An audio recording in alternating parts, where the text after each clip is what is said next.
Bismillahirrahmanirrahim. Assalamualaikum warahmatullahi wabarakatuh.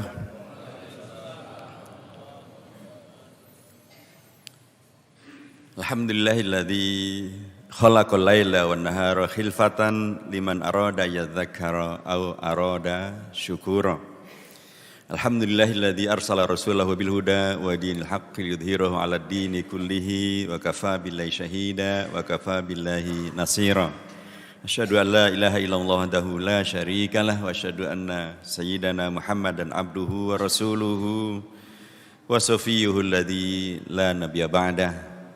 Syahadatan tub'iduna min jami'i masayidi syaitan wa tuqarribuna ila jami'i ma yurdir rahman. Salatu wassalamu ala khairi khalqillah, ala habibina wa syafi'ina wa qaidina wa qudwatina wa aswatina nabiyina Muhammad. Assalatu wassalamu alaihi wa ala azwajihi ummahatil mu'minin wa ala alihi tayyibin wa ala ashabil mardiyin wa ala man ittaba'ahum bi ihsanin wa ridwanin ila yaumiddin yauma nalqar rahmanal mannan. Amma ba'd. Para matur dumateng ngarsanipun para jamaah pengajian Ahad Pahing ya mestinipun namung menika pun ajengaken dados Sabtu legi ya. legi pon Pahing Kliwon ya. Legi Pahing pon wage Kliwon katanya. Tadi kesupen ya nyusek wis.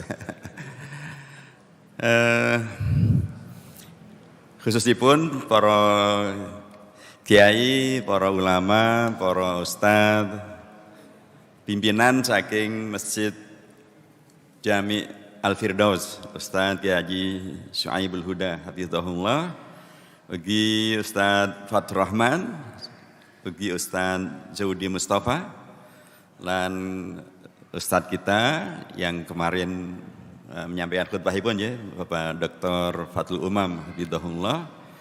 Jamaah semua dirahmati Allah Subhanahu wa taala.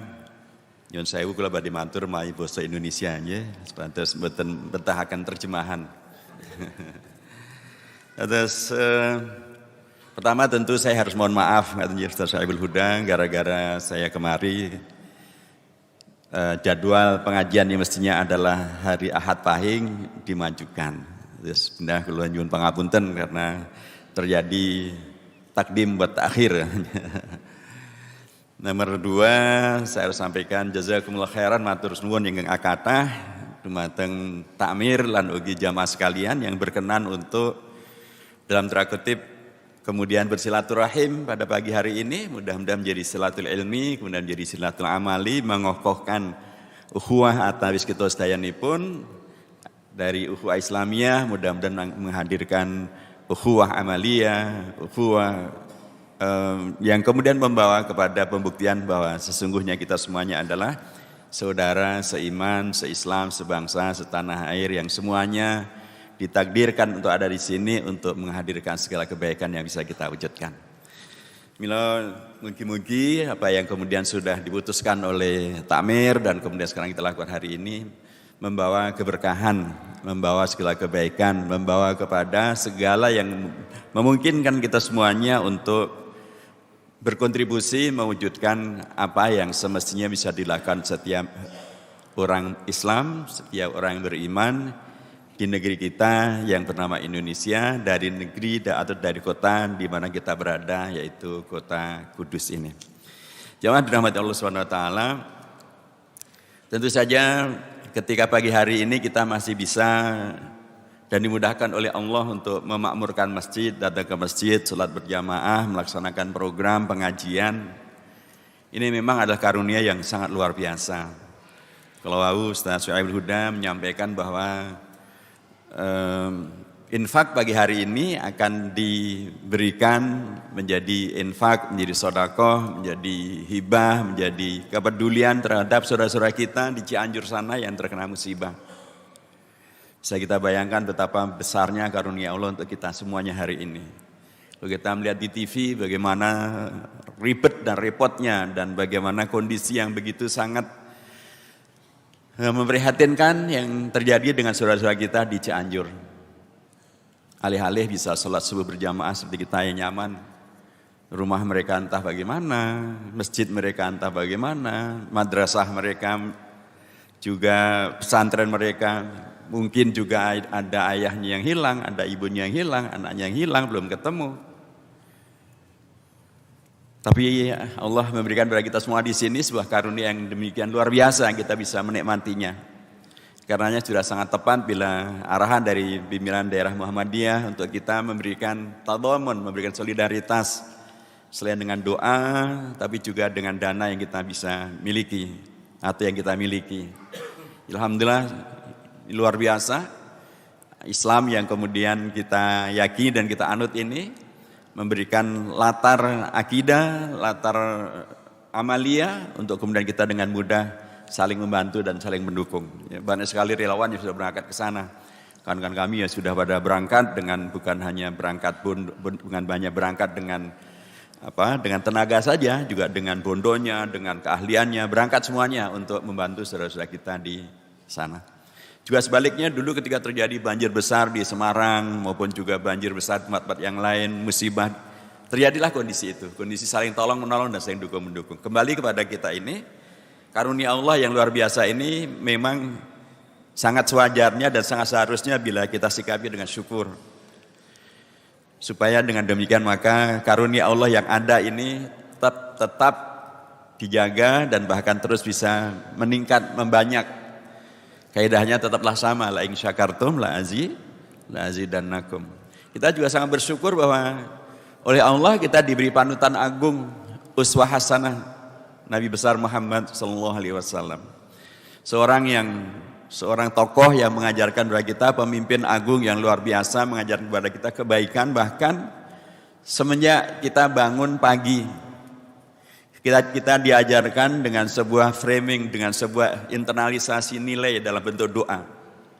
Alhamdulillahilladzi ahyana ba'dama amatana wa ilaihin nusyur.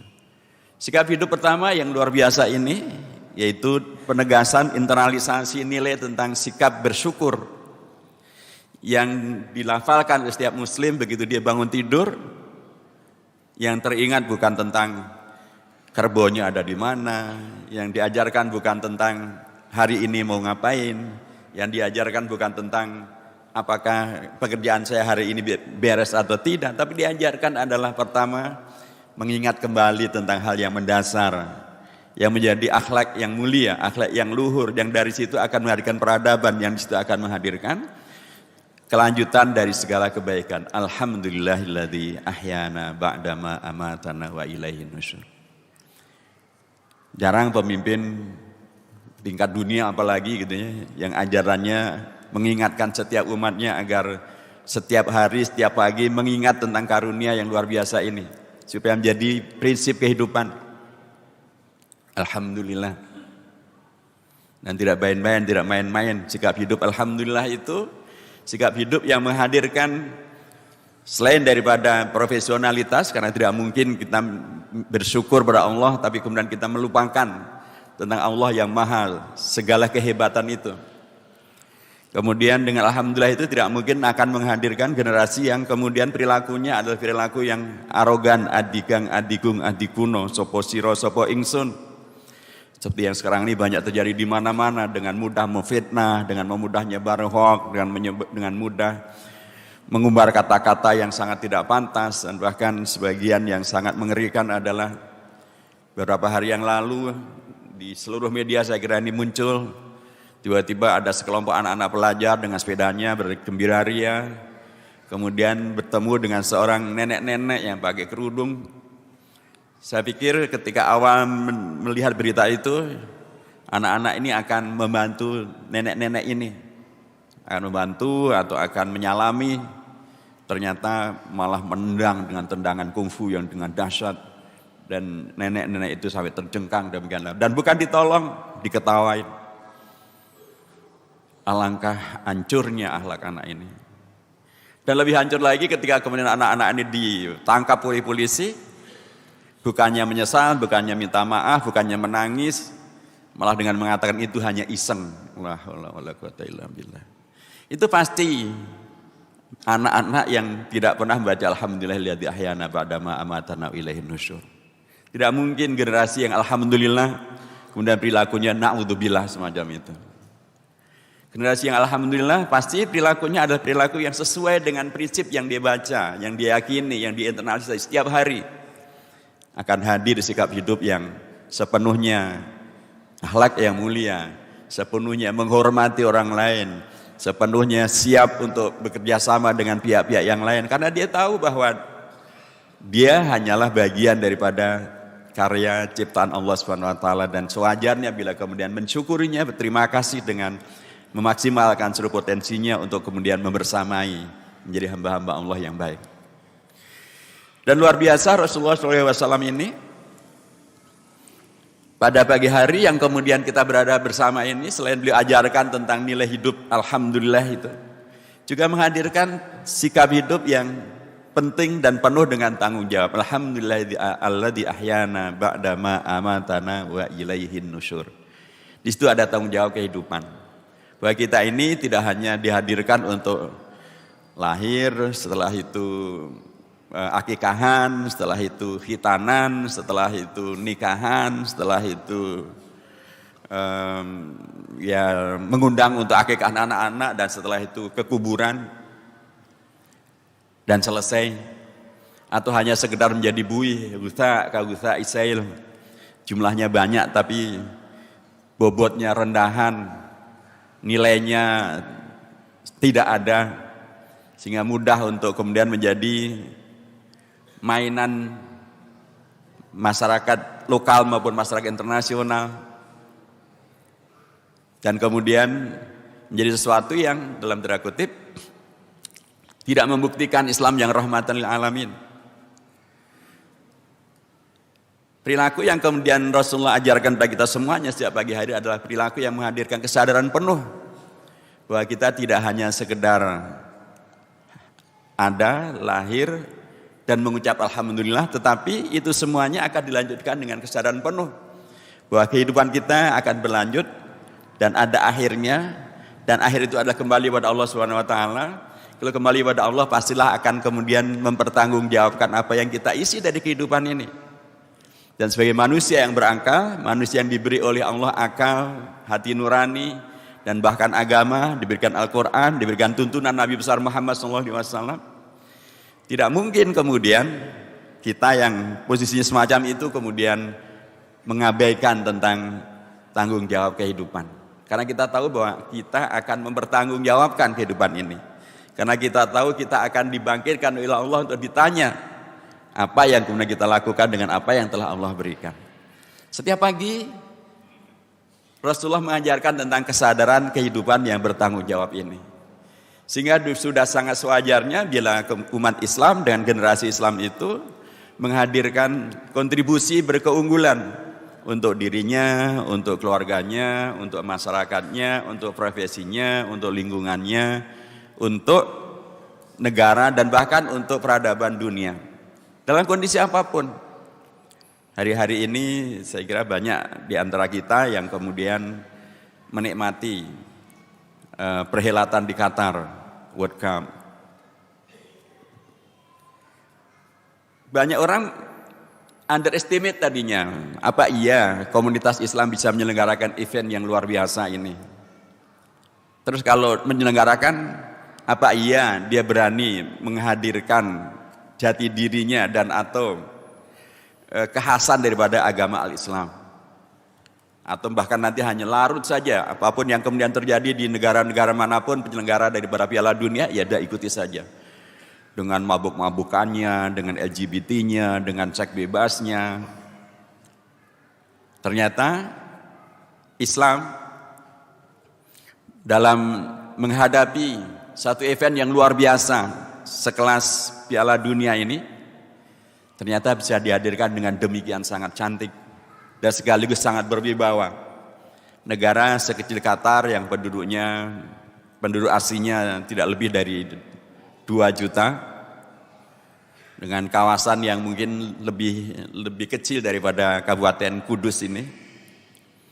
Tapi dia bisa menghadirkan sentakan dunia ketika pihak Qatar menegaskan sejak dari awal karena biasanya dan memang nih kelompok-kelompok ini seringkali kemudian menghadirkan apa yang sekarang ini menjadi musibah global yang kita di DPR menentangnya, terutama dari fraksi saya menentangnya dengan keras, yaitu ketika ada pihak-pihak yang dengan dalih menolak RUU KUHP, tapi sesungguhnya di balik itu yang mereka dengan dalih menolak pasal tentang penghinaan presiden dan anggota DPR dan kepolisian, dan kita memang mengkritisi pasal ini, tetapi yang mereka tolak sesungguhnya adalah bukan di pasal itu.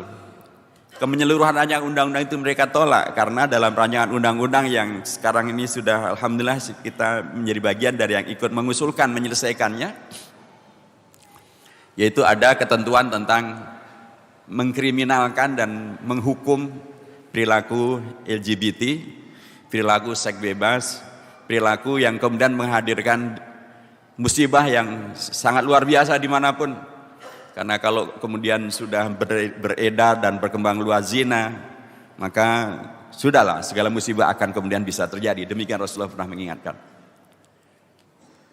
Nah, LGBT yang dibela di mana-mana itu ternyata sejak dari awal oleh pihak penyelenggara di Qatar ditegaskan, kami tidak akan menjual akidah kami hanya untuk perhelatan beberapa minggu saja.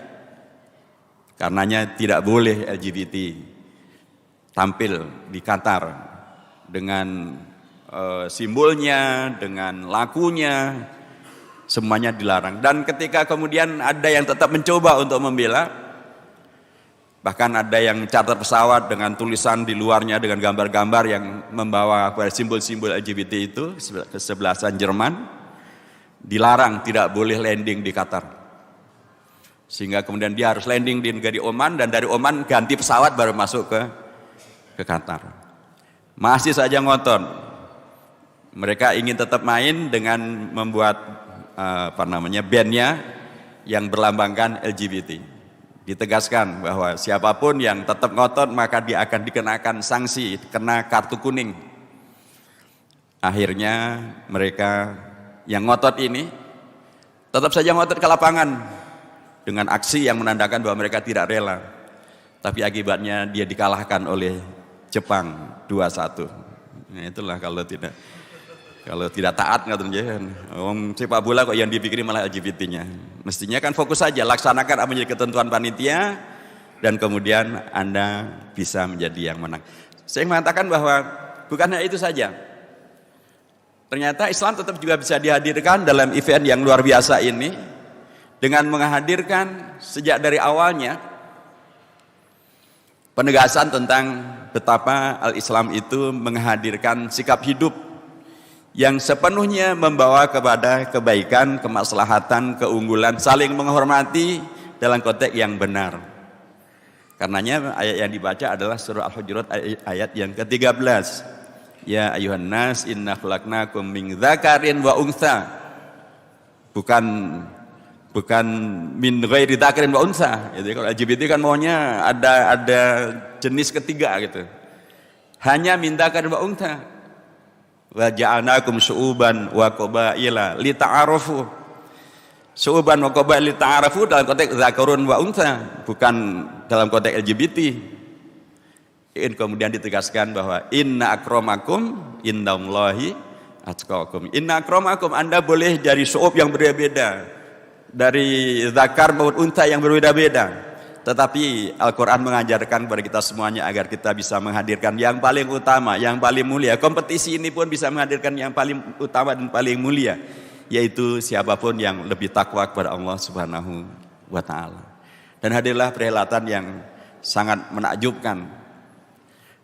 Dan kemudian kita mendengar banyak yang kemudian menyaksikan betapa Islam memang membawa kepada keunggulan, membawa kepada kehebatan, membawa kepada kebaikan, dan banyak yang masuk Islam.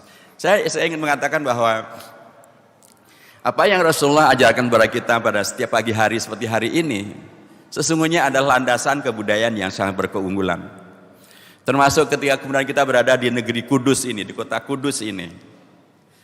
Ini satu pembuktian bahwa sejak dari dahulu sesungguhnya para wali, para sunan, sudah mengajarkan kepada kita tentang sikap hidup yang membawa kepada cara pandang yang sangat bernuansa dan berdimensi sangat jangka panjang, menandakan tentang kebudayaan yang berkeunggulan, dan itu menghadirkan sesuatu yang dalam tanda kutip membanggakan, bisa diwariskan, bisa dibanggakan, bisa dinikmati, bisa terus dijaga, seperti kota bernama Kudus ini dengan masjid yang dinamakan Masjid Al-Aqsa. Saya sering kali ditanya oleh para wartawan dari dunia internasional, mereka heran dengan bangsa Indonesia. Kenapa bangsa Indonesia yang jauh dari Palestina, yang bahasa Arabnya pun banyak pada pintar sih bahasa Arabnya, tapi mungkin hanya sebagiannya berhenti pada alhamdulillah, innalillah, Allahu akbar, subhanallah, astagfirullah, katanya. Masya Allah. Tapi kok mikir Palestina, demo membela Palestina, infak dikirim untuk Palestina, ada apa? Saya bilang begini, ada banyak hal yang mungkin bisa dijawab. Pertama, orang Indonesia itu mayoritasnya adalah Ahlus Sunnah wal Jamaah, dan itu adalah pengikut mazhab Imam Syafi'i. Dan Anda kan tahu Imam Syafi'i itu lahirnya di mana? Lahirnya di Gaza. Anda kan tahu Gaza itu ada di mana? Sekarang di Palestina. Gaza diisolasi. Wajar bila umat Islam Indonesia yang Ahlus Sunnah wal Jamaah ini kemudian tidak rela bila tanah kelahiran ulamanya dijajah oleh Israel. Satu. Nomor dua, kita di Indonesia ini agaknya sejak abad-abad awal penyebaran Islam oleh para wali itu sudah diposisikan bahwa Indonesia lah yang akan menjadi semacam yang kita sebut belakangan sebagai sister city, kota bersaudara. Di sana di Yerusalem, di Palestina, di Masjid Al-Aqsa itu kotanya namanya Al-Quds, Kudus, dengan masjid namanya Masjid Al-Aqsa.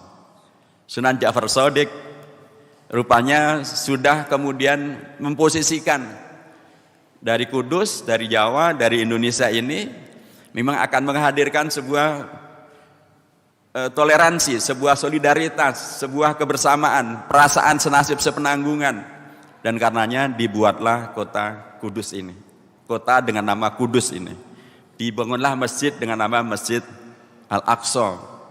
Jadi ya jangan salahkan kami generasi sekarang ini kalau kemudian membela Palestina, membela Masjid Al-Aqsa. Karena memang itu adalah bagian daripada konsekuensi peradaban yang sudah diwariskan oleh Sunan Ja'far Shadiq, Sunan Kudus, untuk kemudian kami hidupi secara bersama. Dan memang Bapak dan Ibu yang dirahmati Allah SWT, kalau Bapak Ibu sekalian mencoba untuk mencari tahu ke Mbah Google atau Kiai Google katanya, klik saja kota Kudus itu adanya di mana saja.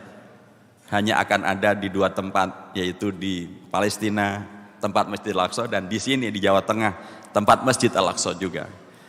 Jadi subhanallah, Al-Islam ini dari dulu sampai sekarang ternyata tetap bisa menjawab tantangan zaman, memberikan jawaban secara jangka panjang tentang kebudayaan kemanusiaan, untuk kemudian menghadirkan keunggulan-keunggulan dan peradaban-peradaban yang membawa kepada kebanggaan yang bisa diwariskan.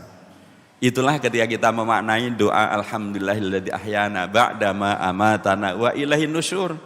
Karena kita akan mempertanggungjawabkan apa yang kita lakukan, apa yang kita kerjakan, apa yang kita kreasikan, apa yang kita solidaritaskan, dan pagi hari ini kita mencoba mengajinya dalam konteks semangat semacam ini. Terakhir, jemaah dirahmati Allah Subhanahu wa taala, peradaban Islam ini kemudian menjadi kokoh dan kuat sesudah Rasulullah hijrah ke Madinah Al-Munawwarah. Pada peristiwa sebelum hijrah, pada fase yang disebut sebagai fase Makkiyah, kita akan melihat betapa kesulitan dan betapa halang rintang yang luar biasa yang dihadapkan, yang dihalangkan kepada Rasulullah Sallallahu Alaihi Wasallam. Sehingga dalam rentang waktu selama pra hijrah itu, Al-Islam berkembangnya dari sisi jumlahnya tidak sangat besar. Kalau ukurannya adalah dengan yang ikut hijrah dengan Rasulullah ke Madinah Al-Munawwarah, maka itu hanya sekitar 170-an sahabat saja.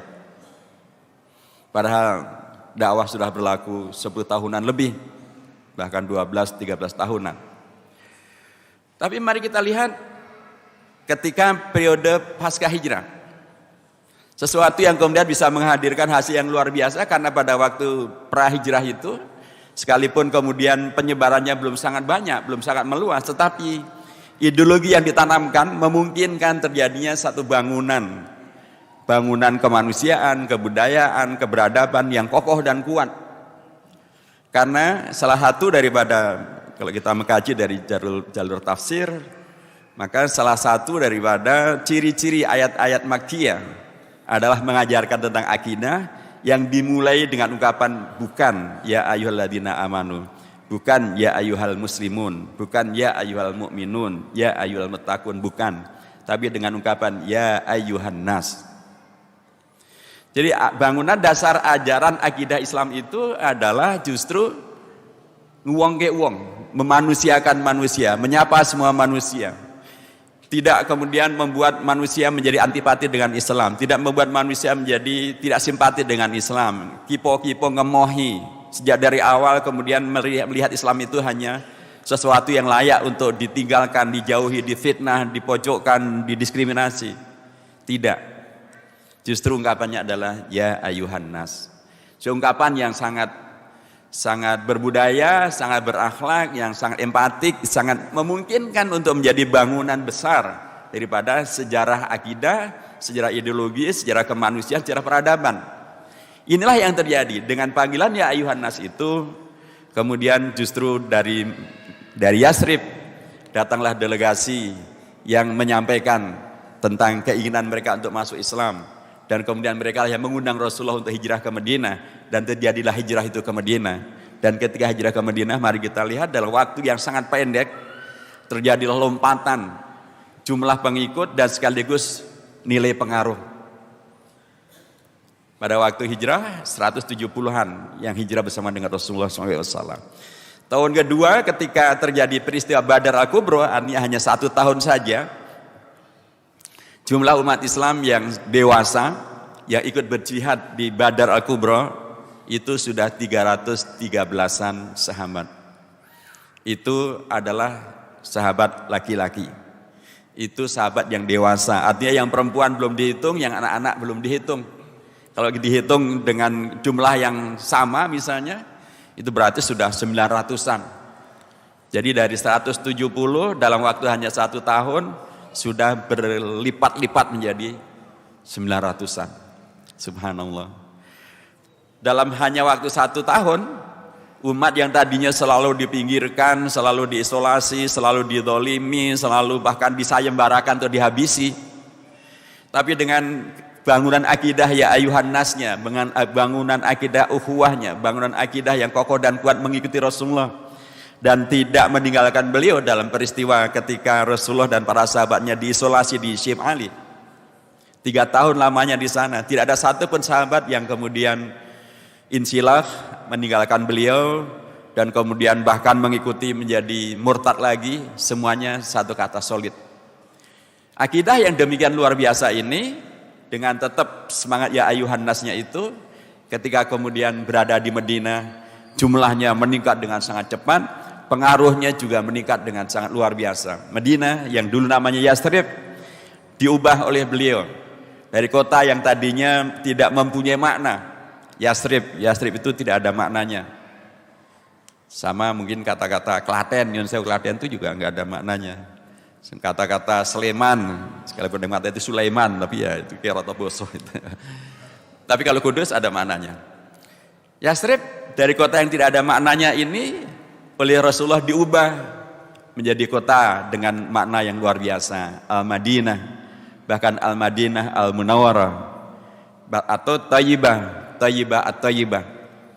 Dan dari nama yang luar biasa sangat mencerahkan ini, mempunyai visi yang luar biasa besar menghadirkan peradaban, hadirlah peradaban baru, yaitu marga yang tadinya semuanya dikuasai oleh asing bernama Yahudi, diadu domba sehingga terjadi harbul fujar, itu 20 tahun antara Aus dan Khazraj, sehingga kemudian mereka permusuhannya sudah mendarah daging begitu ya. Seperti sekarang diupayakan agar antara cebong dan kampret terus menerus berantem katanya, sehingga kemudian suasananya sangatlah tidak kondusif. Nah kemudian orang Yahudi yang sudah begitu lama menguasai, menghegemoni terhadap Madinah, ekonominya mereka kuasai, pasar mereka kuasai, teknologi mereka kuasai, informasi mereka kuasai. Ternyata dengan hadirnya Islam yang dicontohkan oleh Rasulullah, berubahlah kondisi itu. Bahkan kemudian beliau bisa menghadirkan apa yang disebut dengan Wathiqatul Madinah, piagam Madinah, di mana orang-orang Yahudi mengikuti apa yang disepakati bersama dengan Rasulullah dan menjadikan Rasulullah sebagai rujukan bila terjadi perbedaan pendapat. Subhanallah. Sebuah bangunan peradaban kota, peradaban negara sudah dihadirkan. Hanya dalam rentang waktu yang sangat pendek, 1 tahun, 2 tahun saja. Apa yang saya katakan sekali lagi, bahwa Rasulullah mengajarkan kepada kita peradaban berkeunggulan, Islam yang berperadaban, yang berkeunggulan, Islam yang berkemajuan. Dan itu bisa dilihat dari ungkapan-ungkapan pertama yang beliau sampaikan, ajaran pertama yang beliau sampaikan ketika sampai di kota Madinah. Ada 2 yang beliau sampaikan dengan sangat terbuka. Pertama, ajaran tentang pentingnya ya ayuhan nas tadi berlanjut.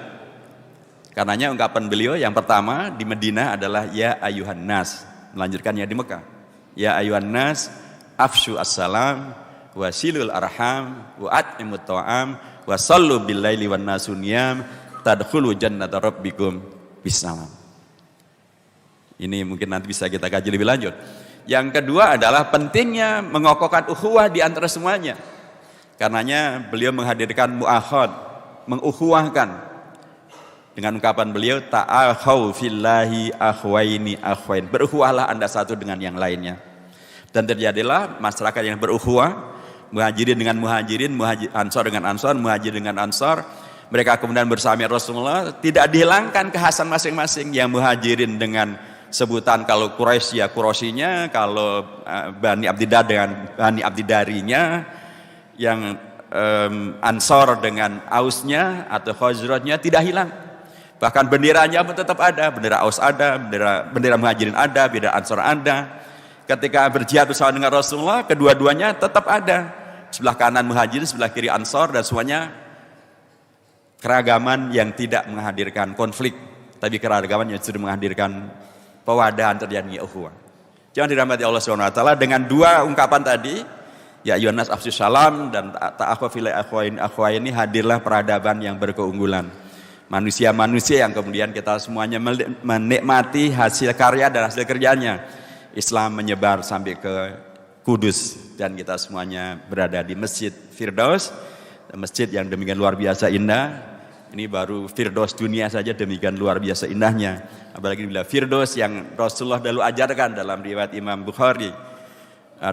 Beliau menyampaikan satu ungkapan, idza sa'altumullah al-jannah fas'alu al-firdausa fa innaha a'lal jannah wa awsatal jannah. Bila Anda semuanya meminta surga, berdoa memohon kebaikan yang terbaik yaitu surga Allah Subhanahu wa taala, maka mintanya jangan tanggung-tanggung.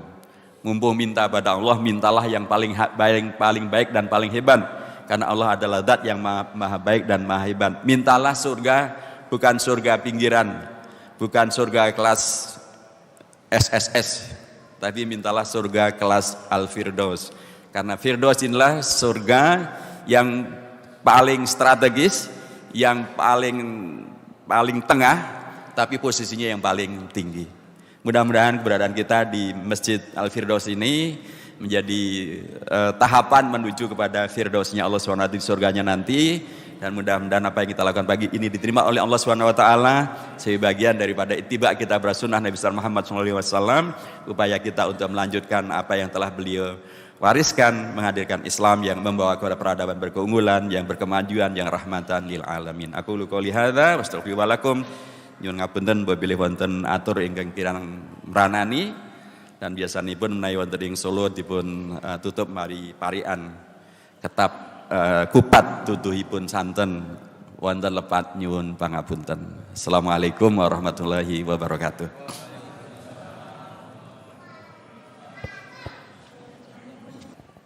Monggo Pak. Nggih, matur nuwun. Pertanyaannya berat-berat nggih. Dan tapi hanya menandakan tadi insyaallah nggak pada ngantuk ngoten nggih. Pertanyaannya nyambung dan semuanya luar biasa. Matur nuwun atas pertanyaannya yang sesungguhnya saya yakin jawabannya sudah panjenengan juga sudah mengerti. Dan mungkin minjem mulut saya untuk ngomong ngoten ya. Baik, saya mencoba untuk memberikan respon balik dari dua pertanyaan yang tadi setelah disampaikan. Matur nuwun sangat untuk silaturahimnya pada pagi hari ini dengan pertanyaan yang demikian sangat luar biasa bagus ini. Yang pertama tentang bagaimana cara kita meminimalisir dampak negatif daripada media sosial yang sekarang ini demikian luar biasa. Tidak ada lagi ruang yang tidak bisa ditembus oleh media sosial. Di rumah kita sepanjang waktu, ya, di mana saja, di jalan juga demikian, di kendaraan juga demikian, semuanya ditembus oleh media sosial. Dan ini memang satu hal yang mengharuskan umat Islam mau tidak mau gitu ya, karena kita menjadi bagian daripada dunia yang hidup pada zaman sekarang ini, untuk kemudian memberikan jawabannya, memberikan peran sertanya untuk bagaimana agar kreasi yang bisa jadi awalnya dimaksudkan untuk sesuatu yang bisa berdampak negatif terhadap umat beragama, tapi juga bisa kemudian diubah menjadi sesuatu yang berdampak positif bagi umat beragama. Dengan media sosial ini sekarang begitu luar biasa, kita bisa menikmati ceramah daripada ustadz yang kita mau, siapapun. Kita suka dengan Ustadz Adi Hidayat, langsung aja buka di YouTube-nya, semuanya ada di sana. Coba kalau ngundang beliau, kapan nyampe kemari? Hidayat Nur Wahid aja tahun 99 baru 2022 bisa datang balik lagi. Ustadz Adi Hidayat, Ustadz Abdul Somman, Gus Baha, siapapun, tanpa repot ngundang beliau-beliau, dengan media sosial ini klik saja di YouTube, cari ceramahnya Gus Baha misalnya yang terakhir atau kapanpun, semuanya ada. Malah mungkin kita nggak perlu nyatet, semuanya sudah ada di sana. Dengan media sosial ini kita juga bisa dengan mudah mendapatkan, kalau kita menghafal Al-Quran, metode apapun yang kita maui tentang menghafal Al-Quran ada di sana. Tinggal diklik saja. Dengan media sosial ini juga anak-anak sesungguhnya dengan mudah bisa dikenalkan dengan para tokoh Islam yang hebat-hebat, ilmuwan yang hebat, ekonomnya yang hebat, kreasi mereka hebat, temuan-temuan mereka hebat, semuanya ada di media sosial. Termasuk juga cara-cara untuk kemudian agar generasi muda muslim di era milenial ini, agar mereka tetap kemudian berada dalam bingkai yang membawa kepada keunggulan-keunggulan, juga tetap bisa dihadirkan. Misalnya tadi tentang Piala Dunia, ternyata bisa dihadirkan sebuah kreasi dan dengan mudah itu bisa dirujuk. Ya, kemarin ketika Saudi Arabia mengalahkan Argentina, itu kan semua orang dengan mudah langsung ngeklik dan dapat langsung keluar bagaimana orang Saudi mendapatkan hadiah libur 1 hari setelah kemenang. Sehingga ada yang mengatakan nih kalau menang sebagai juara Piala Dunia mungkin insya Allah haji gratis. Itu kan dengan mudah langsung bisa klik informasi yang bermanfaat, yang menggembirakan, yang menyemangati, dengan mudah juga bisa kita klik. Jadi ini memang media sosial ini adalah ibarat wasilah. Dia bisa membawa kepada wasilah yang menuju kepada muharramah, tapi juga bisa kita isi menjadi wasilah menuju kepada segala yang membela kepada kebenaran al-Islam, dakwah Islam, dan bahkan Qatar menjadikan ini sebagai salah satu pembuktian bahwa umat Islam juga bisa menjadi umat yang hebat. Jadi menurut saya apa yang perlu dilakukan, pertama, penting di keluarga kita ini hidup dengan komunikasinya, dengan kasih sayangnya. Anak merasa ada bapak dan ibu yang menyayangi, yang ngajak bicara, yang bisa mendengarkan, yang bisa berkomunikasi, yang kemudian karenanya ketika bicara tentang media sosial, anak itu juga mengerti bahwa ada hal yang baik, ada hal yang buruk, ada yang bermanfaat, ada yang tidak bermanfaat. Dari mana? Dari orang tuanya. Ini kan yang menjadi masalah, media sosial ini justru kaidahnya menjadi menjauhkan yang dekat dan mendekatkan yang jauh. sama-sama di meja makan, tapi semuanya ketawa gitu. Tapi ketawanya beda-beda judulnya. Satu lagi tertawa dengan temannya yang di Jepang, satu lagi tertawa dengan temannya yang di Kudus, satu tertawa dengan temannya yang ada di Saudi Arabia, beda semuanya. Tapi tempatnya sama di depan meja makan. Nah ini yang menjadi bagian yang menurut saya awal yang harus kita perbaiki. Komunikasi, situasi di dalam rumah tangga kita penting untuk menjadi keluarga yang sakinah, mawaddah, warahmah. Betul-betul sehingga anak-anak tahu persis bahwa ada kasih sayang dalam rumah tangga, jadi mereka tidak perlu mencari hal yang penuh dengan spekulasi. Ada ayah dan ibu yang menyayangi dan karenanya mereka tidak perlu mencari pertemanan melalui Facebook yang nanti bisa menghadirkan kekacauan. Jadi menurut saya meminimalisirnya adalah hidupkan kembali keluarga kita. Sehingga anak-anak itu bisa diajak bicara, bisa diarahkan, bisa diberi alternatif, tapi memang problemnya seringkali orang tua ini sekarang generasinya generasi yang beda. Kita semuanya ini seringnya disebut sebagai generasi kolonial yang nggak nyambung dengan gadget, nggak nyambung dengan media sosial, dengan segala pernik-perniknya.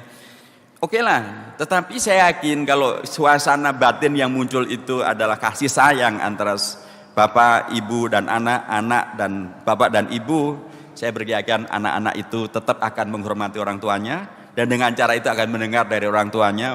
Kita tidak mungkin bicara detail, tapi kita akan tetap bisa mengarahkan. Alat ini dibelikan oleh bapak dan ibu bukan untuk menghancurkan masa depan Anda, bukan untuk menghancurkan akhlak Anda, tidak untuk menghancurkan IQ Anda atau rasionalitas Anda. Tapi alat ini diberikan, HP ini dibelikan oleh ayah dan ibu untuk membuat Anda semakin pintar, semakin hebat, wawasan luas, mempunyai rujukan yang jelas. Nah ini yang pertama, menurut saya sangat dipentingkan bagaimana keluarga itu hidup kembali, supaya dengan cara itu terjadilah dialog, komunikasi, supaya kemudian masalah ini bisa diatasi. Saya kira kalau ini bisa kita lakukan, itu akan menjadi satu hal yang sangat luar biasa. Yang nomor dua, anak-anak ini sekarang seringkali kemudian komunitasnya adalah dengan komunitas sesama kawan-kawannya. Anak-anak generasi Z, generasi Y, generasi Alpha, itulah mereka berteman dengan sama mereka. Karena penting betul agar kita sebagai orang tua yang tadi menghidupkan keluarga itu mengarahkan dan mengingatkan anak-anak agar mereka mempunyai teman-teman yang baik juga. Dan banyak anak-anak yang masih ingin jadi baik itu banyak. Kalau mereka kemudian mempunyai lingkungan yang saling berteman dengan baik, maka media sosialnya pun juga media sosial akan mereka kembangkan secara baik. Kalaupun mereka main gamenya juga adalah game yang kemudian membawa kepada peningkatan kualitas kehidupan, wawasan, tidak membuang waktu, membawa kepada kesenangan yang membawa kepada profesionalitas yang lebih baik lagi. Jadi penting untuk kemudian orang tua mengarahkan agar anak-anak juga mempunyai lingkungan, teman bermain, teman main game, tapi yang mereka yang semuanya adalah membawa kepada kebaikan dan bukan yang kemudian bisa justru menghancurkan masa depan mereka. Saya kira itu yang sementara bisa saya sampaikan. Yang kemudian terkait dengan moderasi beragama dan toleransi di zaman now. Saya kira memang ini ada kebablasan, termasuk dalam hal memahami apa yang dimaui oleh, saya kebetulan membaca gitu ya, modul-modul tentang moderasi beragama ini.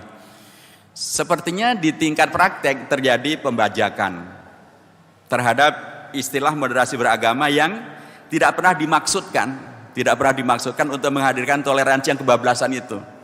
Bahkan di sana tegas disebutkan bukan moderasi beragama, misalnya seseorang yang karena tidak enak disebut tidak toleran, maka dia pergi ke gereja dan beribadah di sana.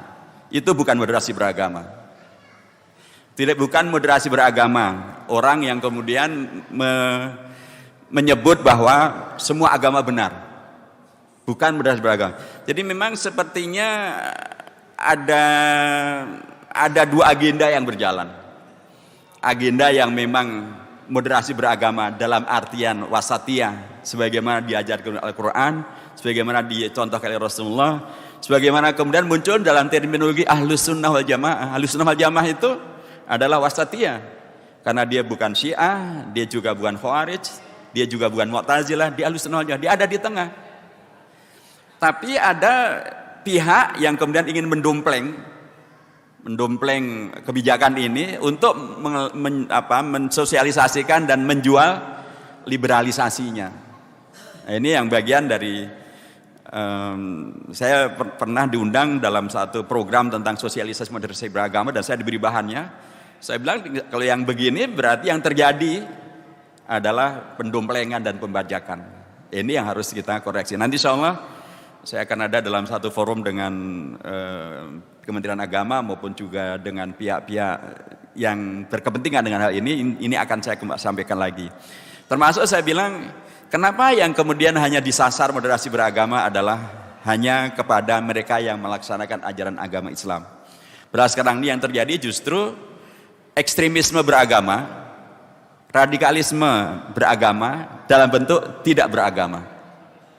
Jadi ngakunya beragama tapi tidak sholat, ngakunya beragama tapi ngajak untuk melakukan tindakan-tindakan yang mulhid, yang mungkar, yang mencibir agama, yang menjelek-jelekan ulama, yang tidak menghormati kitab suci, yang mencoret-coret masjid. Ini kan radikalisme, ini kan intoleran, ini kan ekstremisme. Kok nggak pernah dimasukkan dalam modul yang disebut sebagai moderasi beragama? Harusnya melawan radikalisme itu bukan hanya radikalisme dalam konteks ketika kemudian disebut melaksanakan, tapi juga radikalisme meninggalkan. Itu juga harus dikoreksi supaya kita kembali kepada moderasi, berada di tengah. Kita tidak melakukan sesuatu yang tidak dibenarkan karena hulu, karena berlebihan, tapi kita juga tidak meninggalkan sesuatu yang justru diperintahkan dengan alasan moderasi beragama. Jadi ini memang bagian yang menurut saya perang wacana yang belum selesai. Karenanya saya apresiasi Muhammadiyah gitu yang dengan tegas menolak deradikalisasi agama dan atau kemudian tentang moderasi yang kemudian justru kebablasan semacam ini. Saya kira Muhammadiyah dengan manhajnya, dengan PP yang kemudian mengurusi tentang pendidikan, saya kira mereka sudah membuat satu manhaj begitu ya, yang kemudian insya Allah akan memberikan framing yang tepat tentang bagaimana semestinya kita hidup di Indonesia, tetap dengan Islamnya, tetap dengan Quran dan hadisnya, tidak menjadi radikal, tapi juga tidak menjadi liberal, menjadi yang wasatiyah. Itulah moderasi yang sebenarnya. Yang ketiga tentang LGBT. Ada apa sebenarnya? Dulu tahun 1989 Bapak, itu sudah dimunculkan satu buku yang kemudian menjadi rujukan, itulah namanya New World Order, tata dunia baru. Dalam tata dunia baru yang kemudian dikembangkan itu adalah salah satu di antara terkait dengan LGBT adalah menghadirkan, adalah tidak mementingkan keluarga yang ada sekarang ini. Bahkan keluarga yang ada sekarang akan dibikin porak-poranda untuk menghadirkan keluarga yang baru, itulah LGBT. Jadi ini memang gerakan yang sudah mendunia sejak abad yang lalu dan kemudian terus tadinya sama sekali tidak mendapat dukungan, sekarang sudah belasan negara sudah melegalkan LGBT, melegalkan nikah dengan cara LGBT. Tetapi juga sesungguhnya perlawanan juga tetap juga terjadi, di mana-mana juga tetap terjadi. Inilah salah satu bentuk di mana perang kebudayaan masih terus berlaku dan salah satu bentuk di mana upaya untuk kelompok ateis, komunis, kelompok materialis, kelompok nihilis, kelompok permisif, ini ya mereka membangun teori yang dari dulu sejak teori evolusinya Darwin. Ini kan sesungguhnya satu arah, yang intinya adalah mengingkari tentang adanya kreator, Allah, pencipta, bahwa kita ini adalah diciptakan. Mereka mengatakan manusia adalah yang mencipta, bukan yang dicipta. Dan karenanya seluruh ajaran agama yang menghadirkan pemahaman bahwa manusia itu adalah ciptaan itu harus dibuat tidak diyakini, harus dibuat diragukan, harus dibuat bisa ditolak. Muncullah sekian banyak teori-teori, termasuk dari Darwin dan kemudian Adam Smith dan kemudian yang operasional sekarang ini adalah tadi tentang LGBT. So, kalau ini kemudian diberlakukan, maka seluruh bangunan agama ya akan dihancurkan. Karena seperti yang tadi Antum sampaikan, seluruh agama menolak LGBT. Tapi sekarang ini program ini bukan hanya kemudian disosialisasikan, tapi bahkan dompleng kepada beragam program-program PBB. Seringkali program-program dari PBB itu kemudian bila akan diadopsi atau dipakai atau agar negara memberikan bantuan dari negara-negara yang terkait dengan PBB seringkali harus menerima syarat, di antaranya adalah tentang emansipasi perempuan, masalah kesetaraan gender, dan masalah LGBT. Jadi ini sudah menjadi gerakan internasional juga. Nah, menurut saya hal yang semacam ini ya bagian daripada tantangan kebudayaan, tantangan peradaban, dan tantangan keumatan, tantangan keagamaan. Jadi karenanya solusi yang bisa dilakukan menurut saya ya pertama, umat Islam penting betul untuk memahami lebih mendasar, lebih meluas tentang agamanya, kemudian membuktikan pada publik bahwa beragama Islam adalah semuanya adalah kebaikan, kebenaran, keunggulan, karena tidak memerlukan alternatif yang bernama LGBT itu. Nomor 3, terus mengedepankan kolaborasi dengan seluruh pihak yang menolak LGBT ini karena cinta kepada bangsa, cinta kepada negara, cinta kepada kemanusiaan, cinta kepada agama, dan ini masih sangat dominan. Supaya dengan demikian maka arus besar yang terbangun adalah bukan arus besar yang seolah-olah permisif, terserah mau LGBT maupun tidak, toleransi dengan mengirakan bahwa mereka pun juga adalah ciptaan Allah hanya dzakarun wa unsa, bukan LGBT. Dan LGBT itu ada penyimpangan terhadap kreasi daripada Allah Subhanahu wa taala. Jadi saya kira demikian, dan dengan prinsip dasar bahwa Islam yang rahmatul alamin, maka gerakan ini juga hendaknya menjadi gerakan yang internasional. Sama juga LGBT kemudian menjadi gerakan yang transnasionalis begitu, maka wajar bila kemudian gerakan koreksi terhadap penyimpangan peradaban dan kemanusiaan ini juga harus berlaku secara global. Yang terakhir, jazakumullah khairan tentang Kemdikbud dan kebijakan untuk menghapus agama dan menghilangkan assalamualaikum dan lain sebagainya. Terus memang ini banyak PR terkait dengan kementerian ini pada periode sekarang. Dan kita di DPR mencoba untuk terus mengkoreksi dengan lebih fokus lagi. Itu sehingga dimulai dengan apa yang disebut dengan peta jalan pendidikan nasional tahun 2020 hingga 2035, Pak. Di sana kata-kata agama hilang. Kita kritik dengan keras dan kemudian kita sampaikan juga dengan kawan-kawan kita di Muhammadiyah, di NU, di MUI, sehingga kita satu kata dari DPR dan luar DPR, akhirnya ini dicabut.